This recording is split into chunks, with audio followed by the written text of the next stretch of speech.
పవన్ కళ్యాణ్ పై professor Nageswararao చేసిన వ్యాఖ్యలను ఖండిస్తూ కడప నగరంలో జనసేన నాయకులు ఆందోళన వ్యక్తం చేశారు. నగరంలోని కొట్టిరెడ్డి సర్కిల్ వరకు కూడా నిరసన ర్యాలీ చేపట్టారు. ఇక ప్రొఫెసర్ నాగేశ్వరరావు ఫ్లెక్సీని దహనం చేశారు. పవన్ కళ్యాణ్ను ఒక్క ప్రాంతానికే పరిమితం చేసేలా వ్యాఖ్యలు చేయడం సరికాదన్నారు వారు. అలాగే ప్రాంతీయ విద్వేషాలను రెచ్చగొట్టే వ్యాఖ్యలు మానుకోవాలంటూ ఈ సందర్భంగా వారు హెచ్చరించారు.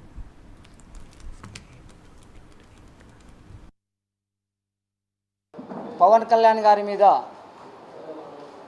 జర్నలిస్ట్ అనలిస్ట్ ముసుగులో నాగేశ్వరరావు గారు, భారతదేశ అత్యున్నతమైన స్థానంలో ఉన్నటువంటి అమిత్ షా గారు, మరి ఆంధ్రప్రదేశ్ అభివృద్ధి ధ్యేయంగా పనిచేస్తున్నటువంటి పవన్ కళ్యాణ్ గారు మాట్లాడుతున్నటువంటి మాటలు మరి పక్కన కూర్చొని మాట్లాడినట్టు, మరి దీర్ఘకాలికగా మిత్రుడిగా జగన్మోహన్ రెడ్డి గారిని, తాత్కాలిక మిత్రుడిగా చంద్రబాబు గారిని, ఇవన్నీ కూడా రాజకీయాలలో